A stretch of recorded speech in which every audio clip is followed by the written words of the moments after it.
बेटा हम लोगों ने जेनेटिक्स हेरिडिटी एंड एवोल्यूशन वाले चैप्टर में मेंडल के बारे में पढ़ा था कि मेंडल ने किस तरीके से एक्सपेरिमेंट किए थे, मोनोहाइब्रिड क्रॉस कैसे किया था, डायहाइब्रिड क्रॉस कैसे किया था। ठीक है, उसके बाद मैंने आपको कुछ नोट्स लिखवा दिए थे जिसमें इंपॉर्टेंट टर्म्स आपने लिखे थे, और मेंडल ने गार्डन की को क्यों सेलेक्ट करा, जो कि क्वेश्चन पूछा जाता है वो। तो आज हम लोग पहले मेंडल के लॉ लिखेंगे। आपको मैंने पहले भी बताया है मेंडल के आपको 2 लॉ पढ़ने हैं। एक्चुअली मेंडल के 3 लॉज थे। पहले लॉ ऑफ डोमिनेंट था पहला, दूसरा लॉ था लॉ ऑफ सेग्रीगेशन, और तीसरा लॉ था लॉ ऑफ इंडिपेंडेंट असॉर्टमेंट। ठीक है, लॉ ऑफ डोमिनेंस को अब नहीं माना जाता है, उसका क्वेश्चन आता है कुछ अलग टाइप से बनकर, वो मैं क्वेश्चन आपको लिखवाऊंगी। क्योंकि लॉ ऑफ डोमिनेंस को फर्स्ट लॉ नहीं मानते हैं, क्योंकि फर्स्ट लॉ माना जाता है अब लॉ ऑफ सेग्रीगेशन। ठीक है, तो हम लोग अभी पहले दोनों लॉ लिखेंगे, फिर मैं आपको इससे रिलेटेड जो क्वेश्चंस बनते हैं बेटा, कुछ अलग टाइप के क्वेश्चंस बनते हैं, वो मैं आपको लिखवाऊंगी, जिससे आपको क्वेश्चन का फॉर्मेट समझ में आए थे कि इसमें से यहाँ लॉज में से कैसे क्वेश्चन बनेंगे, क्रॉस में से कैसे क्वेश्चन बनते हैं। ठीक है,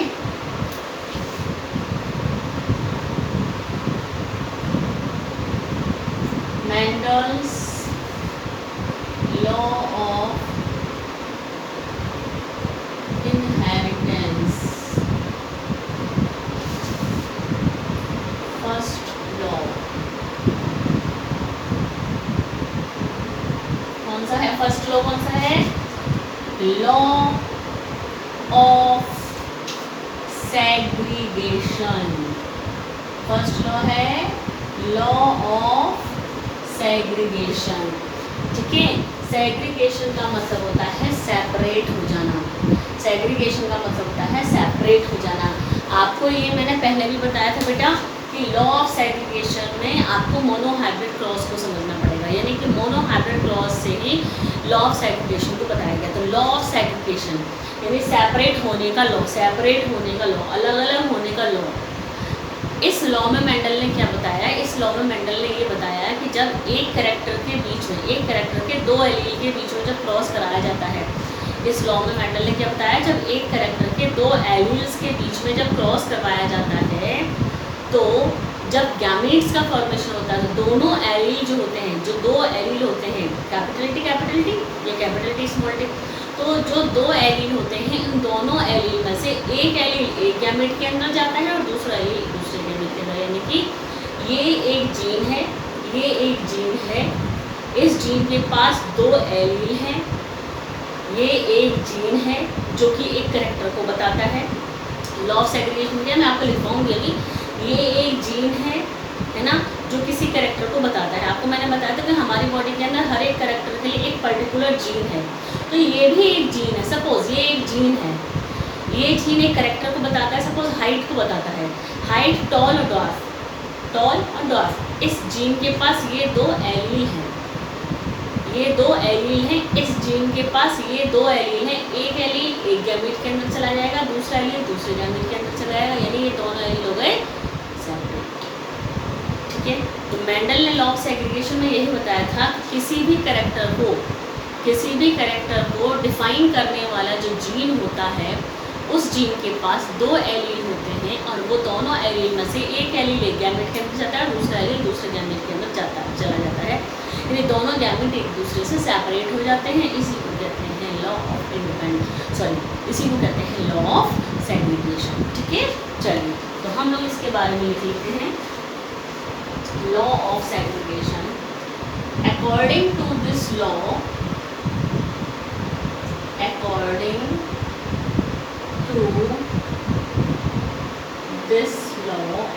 to this law, the characteristic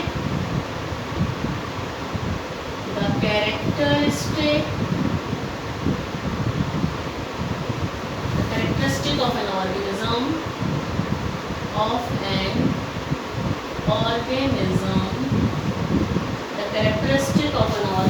are determined by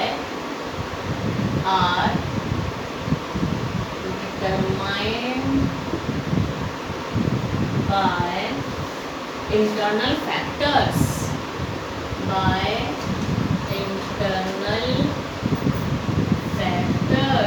internal factors. Mendel ने फैक्टर किसको कहा था?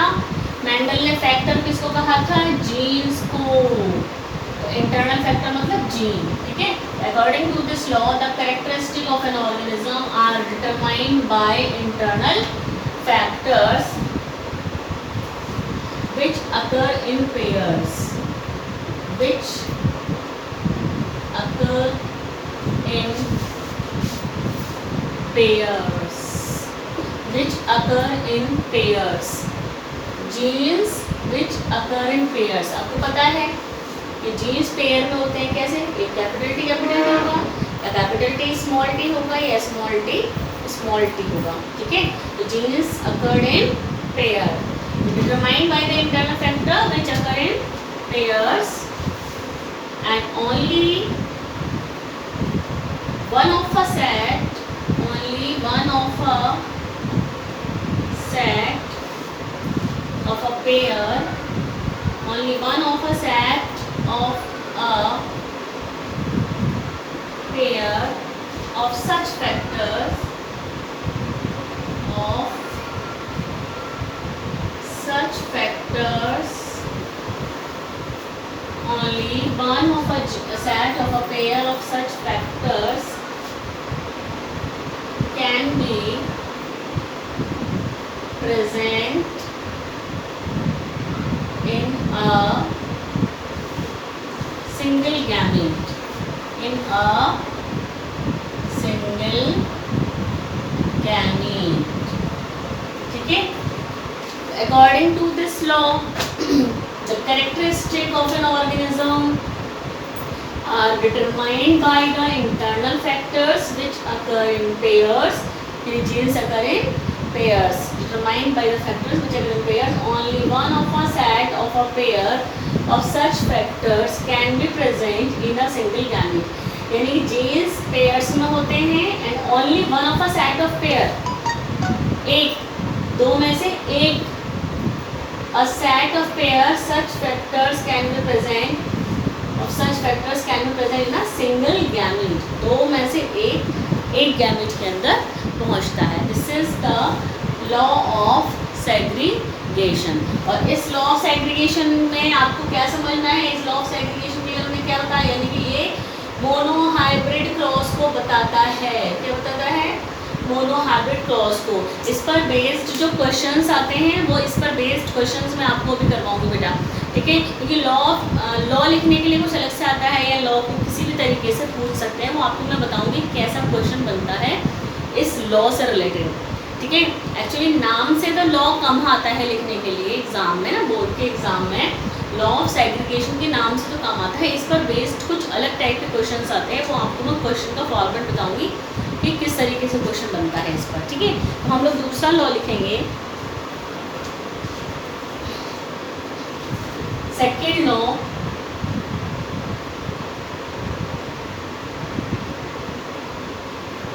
Second law independent assortment.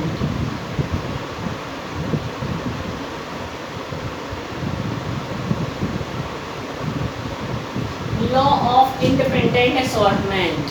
ठीक है, अब पहले तो इसको समझना है कि ये क्या है. लॉ ऑफ सेग्रीगेशन में, लॉ ऑफ सेग्रीगेशन में बेटा मोनोहाइब्रिड क्रॉस को बनाना है. क्या है सेग्रीगेशन, आपको मैंने बताया कि कोई भी कैरेक्टर जीन को, कोई भी जीन एक कैरेक्टर को डिफाइन करता है और उस जीन के पास दो एलील होते हैं. दो एलील में से एक एलील एक गैमेट के अंदर पहुंचेगा और दूसरा एलील दूसरे गैमेट के अंदर पहुंचेगा. It mean single gamete, single allele present in the single gamete. एक गैमेट के अंदर एक ही एलील होगा. ठीक है, दूसरा एलील दूसरे गैमेट के अंदर जाएगा, यानी दोनों एलील सेपरेट हो जाते हैं, जैसा कि मोनोहाइब्रिड क्रॉस में हम लिखे था. Law of independent assortment, second law, law of independent assortment. Independent assortment का मतलब क्या है? एक्चुअली इस लॉ में ये बताया गया है कि जब मेंडल ने, मतलब इस लॉ के अकॉर्डिंग जब कोई भी कैरेक्टर जो है वो दो कैरेक्टर को अगर डिफाइन करता है, मतलब दो कैरेक्टर के लिए दो पेयर जीन्स, दो कैरेक्टर के लिए दो पेयर जीन्स, एक कैरेक्टर के लिए एक पेयर यानी कि दो एलील. ठीक है, अगर दो कैरेक्टर्स के बीच में क्रॉस कराया जाता है, इस लॉ के अकॉर्डिंग जब दो कैरेक्टर्स के बीच में क्रॉस करवाया जाता है एक कैरेक्टर के दो एलील और दूसरे वाले कैरेक्टर के दो एलील, तो वो दोनों ही एलील्स, दो कैरेक्टर के एलील्स एक दूसरे से बिल्कुल इंडिपेंडेंट होते हैं। दो कैरेक्टर्स के एलील जो होते हैं वो एक दूसरे से बिल्कुल इंडिपेंडेंट होते हैं। ऐसा नहीं है कि दो कैरेक्टर के एलील हैं तो एक कैरेक्टर का एलील एक गैमेट के अंदर पहुंच जाएगा और दूसरे कैरेक्टर का एलील दूसरे गैमेट के अंदर पहुंच जाएगा, ऐसा नहीं है। दोनों ही कैरेक्टर का एक एक एलील, दोनों कैरेक्टर का एक एक एलील एक गैमेट के अंदर पहुंचेगा। दिस इज इंडिपेंडेंट असॉर्टमेंट, यानी इंडिपेंडेंटली उनकी आइडेंटिटी है, इंडिपेंडेंटली उनकी आइडेंटिटी है। उन दोनों कैरेक्टर्स को एक दूसरे से कोई मतलब नहीं है कि ये वाला कैरेक्टर इस जीन में जाएगा, इस गैमेट में जाएगा और ये वाला इस गैमेट में जाएगा। नो, दोनों की अपनी अपनी आइडेंटिटी है, दोनों एक साथ, दो कैरेक्टर के एलील एक साथ एक गैमेट के अंदर पहुंचेंगे। दिस इज इंडिपेंडेंट असॉर्टमेंट, जिसमें कि हमको पढ़ना है क्या, डायहाब्रिड क्रॉस को पढ़ना है, ठीक है। इससे रिलेटेड क्वेश्चन भी मैं आपको बताऊंगी कैसा बनता है यहाँ क्वेश्चन। चलिए लॉ को लिख लेते हैं। According to this law,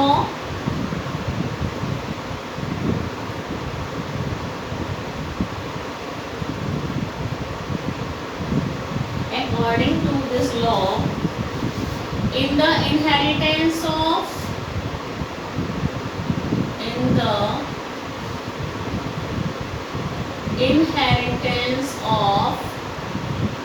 more than one pair of trait, more than one pair of trait, इसमें एक ही ट्रेड को लिया था बेटा, एक ही कैरेक्टरिस्टिक की बात की थी, इसमें किसकी बात करें, मोर देन वन पेयर, यानी कि डायहाब्रिड होता है, more than one pair of trait, more than one pair of trades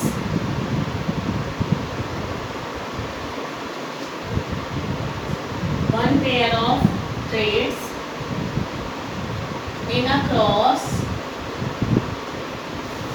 simultaneously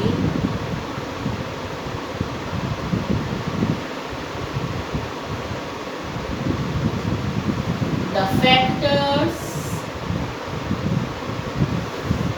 responsible for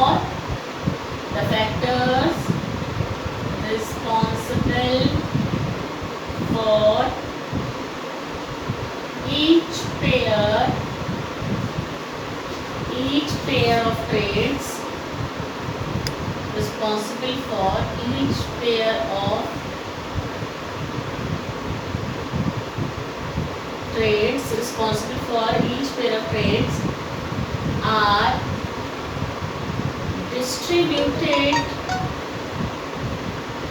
distributed independently.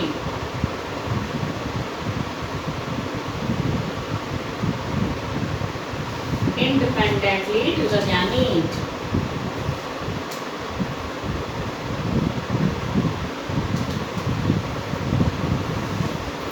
Okay. Second law. According to this law, in the inheritance of more than one pair of traits in a cross, simultaneously, किसी भी cross में, किसी एक cross में जब one pair से ज़्यादा trait की इनहेरिटेंस हो रही है, यानी कि दो पेयर की, एक से ज़्यादा पेयर की इनहेरिटेंस हो रही है, क्रॉस कराया था, the factors responsible for each pair, यानी अगर दो पेयर हैं तो दोनों पेयर की जो फैक्टर मीन्स जीन्स, फैक्टर यहाँ क्यों लिख रहे हैं, क्योंकि मेंडल ने जीन्स को फैक्टर कहा था, इसलिए हम लोग मेंडल के लॉ में फैक्टर की बात करते हैं। तो फैक्टर क्या है, जीन है, फैक्टर क्या है, जीन, ये फैक्टर जीन है बेटा। The factors responsible for each pair of trait, यानी कि दोनों पेयर जो दोनों ट्रेट जो है उन ट्रेट के लिए दो एलील, एक पेयर के लिए दो एलील होंगे, दूसरे के लिए भी दो एलील होंगे, are distributed independently through the gamete. तो इंडिपेंडेंटली अलग अलग गैमेट के अंदर पहुंचते हैं, जैसे कि आपने डायहाइब्रिड क्रॉस में किया था।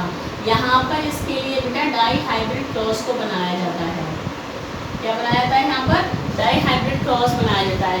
ये दोनों लॉ आपको याद करने पड़ेंगे और इस पर बेस्ड क्वेश्चन जो है वो कैसे बनते हैं ये मैं आपको अभी बता देती हूँ कि किस तरह से क्वेश्चन बनते हैं बेटा।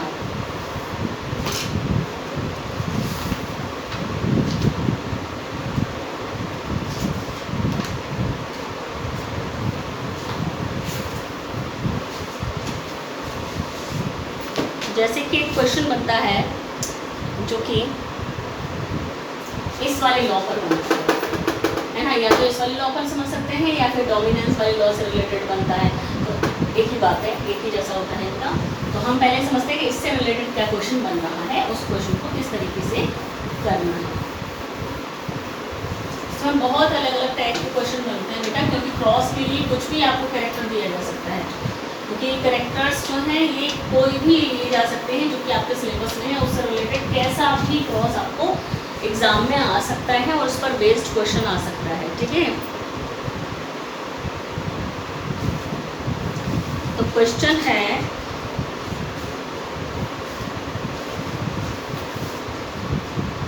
क्वेश्चन बनता है इस पर, हाउ डू Mendel's experiments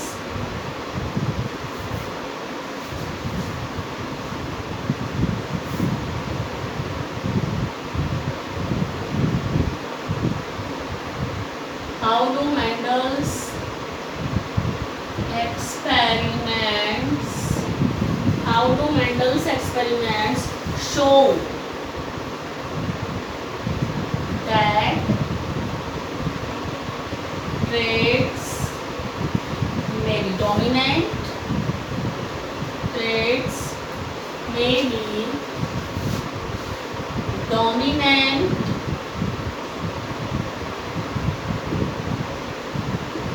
और recessive। क्वेश्चन बनता है ये,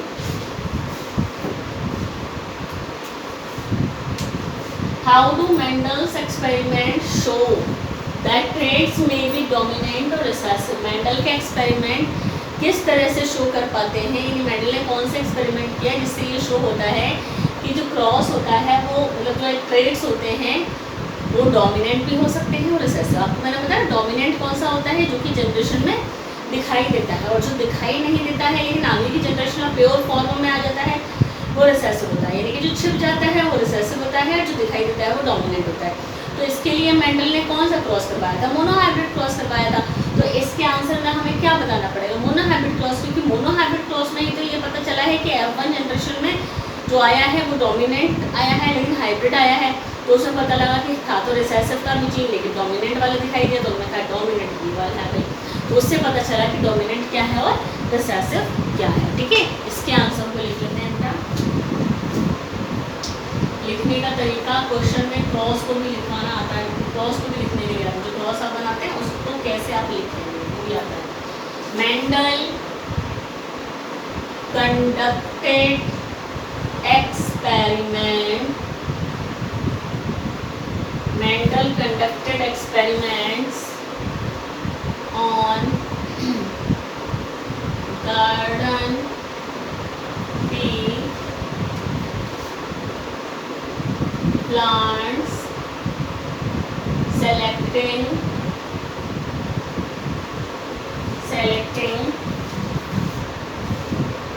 several visible contrasting characters, several visible contrasting characters।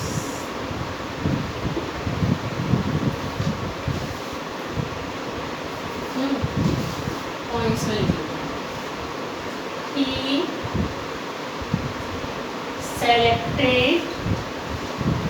He selected and crossed, he selected and crossed pure bred tall pea plants, pure bred tall pea plants, pure bred tall pea plants यानी capital T है ना, tall pea plants यानी कि capital T.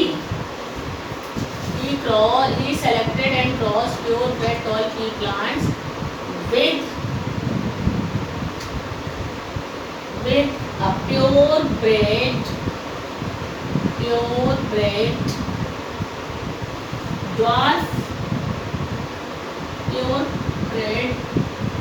dwarf pea plant dwarf tree plant यानी pure bread dwarf यानी small T capital T को small T के साथ के साथ में क्रॉस करवाया गया बेटा, ठीक है। फिर क्या आया F1 जनरेशन में, क्या आता है आपको पता है, F1 generation consist of only tall plants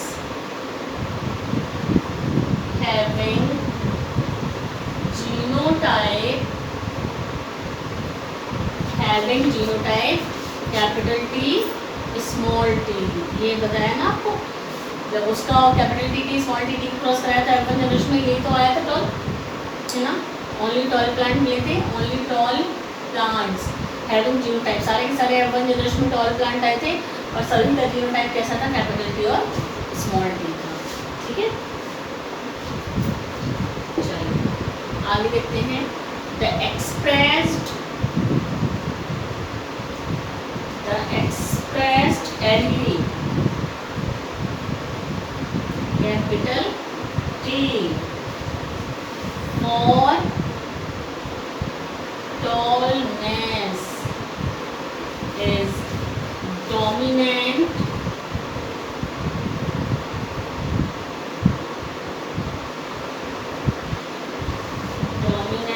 over the unexpressed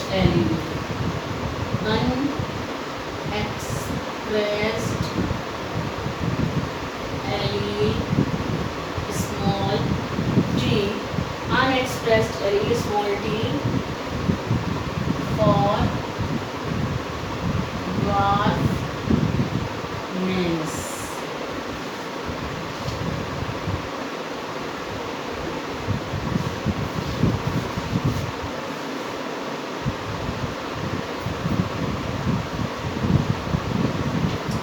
Hence, trait of tallness is dominant. Trait of tallness is dominant, while trait of dwarfness is recessive.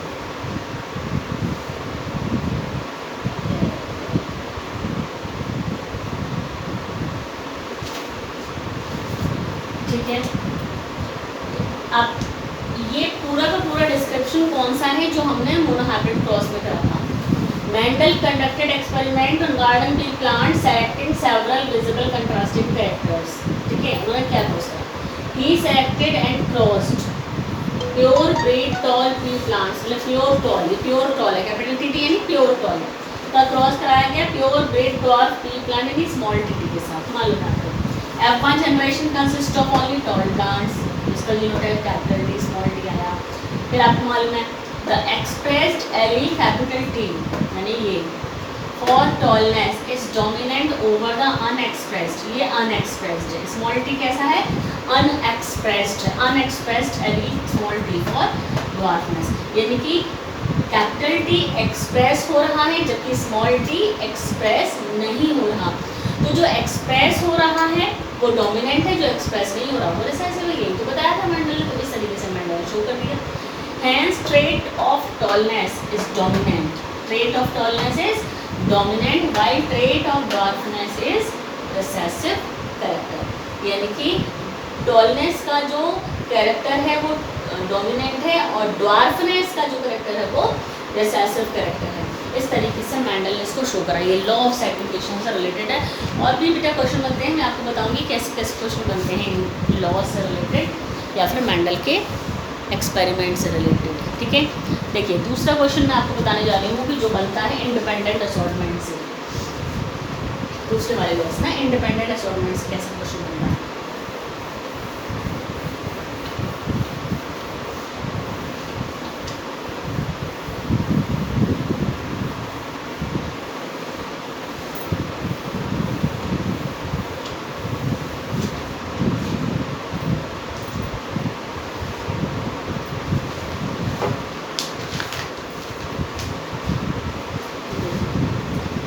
Question बनता है how do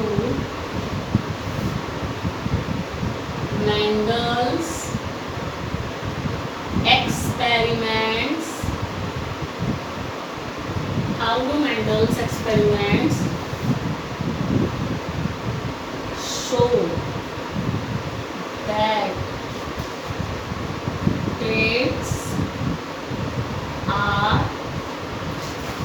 traits are inherited independently। आपको ये देखते ही समझ जाना है कि ये लॉ ऑफ इंडिपेंडेंट असॉर्टमेंट के बारे में बोल रहा है।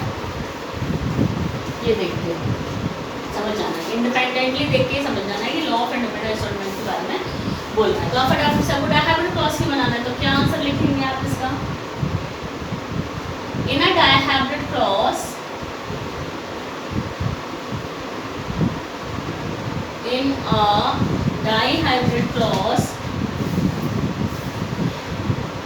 made by Mendel,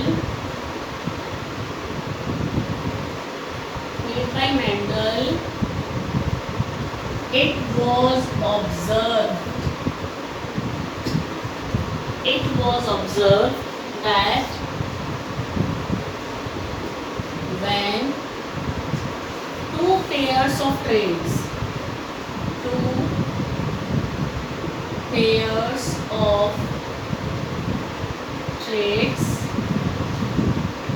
were considered,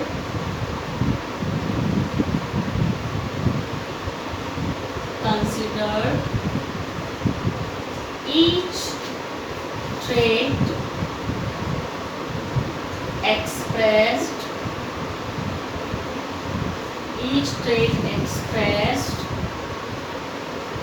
itself independent. Each trait expressed itself independent of the other.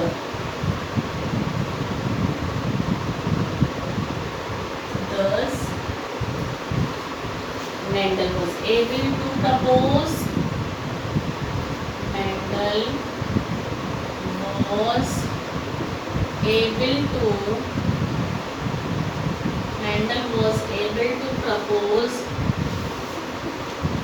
the law of independent assortment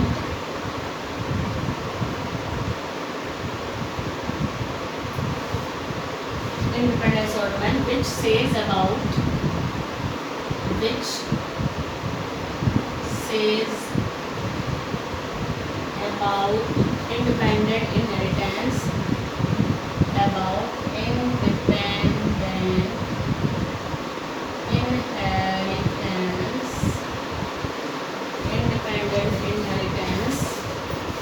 of traits। ठीक है बेटा, how do Mendel's experiment show that traits are inherited independently. तो independently देख के आपको समझ जाना है कि डायहाइब्रिड क्रॉस के बारे में बोला जा रहा है। तो in a dihybrid cross made by Mendel it was observed that when two pair of trait यानी डायहाइब्रिड में दो पेयर लेते हैं, जैसे आपने येलो राउंड लिया था, सीट का शेप लिया था और सीट का कलर लिया था, were considered each trait expressed itself independent of the other.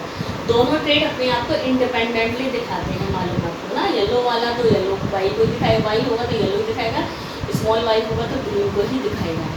ठीक है, Mendel was able to propose the law of independent assortment which says about independent inheritance of traits. तो मेंडल ने इस तरीके से इंडिपेंडेंट असॉर्टमेंट के लॉ को बताया, जिसमें कि ये बताया गया कि जब दो कैरेक्टर्स के लिए दो पेयर जीन्स होते हैं, तो वो जीन्स जो हैं इंडिपेंडेंटली गैमेट के अंदर पहुंचते हैं, दोनों एक दूसरे पर डिपेंड नहीं हैं। ठीक है, तो इस तरीके से बेटा एक क्वेश्चन बनता है। इस पर एक और क्वेश्चन बनता है, मैं आपको क्वेश्चन बताऊंगी। तो नेक्स्ट लेक्चर में हम एक दो क्वेश्चन और करेंगे जो कि क्रॉस बनाने के लिए आते हैं। क्रॉस जो एग्जाम में बनाने के लिए आते हैं, क्रॉस से रिलेटेड जो क्वेश्चन पूछे जाते हैं, वो क्वेश्चंस मैं आपको थोड़े से करवाऊंगी यहाँ पर। उसके बाद में हम लोग आगे बढ़ेंगे सेक्स डिटर्मिनेशन के टॉपिक पर। ठीक है, पहले इससे रिलेटेड जितने भी क्रॉस पूछे जाते हैं एग्जाम में, वो क्रॉसेस आपको एक बार लिखने पड़ेंगे, क्योंकि कोई भी कैरेक्टर का क्रॉस दे सकते हैं, तरीका वही है लेकिन कैसा भी क्वेश्चन उस पर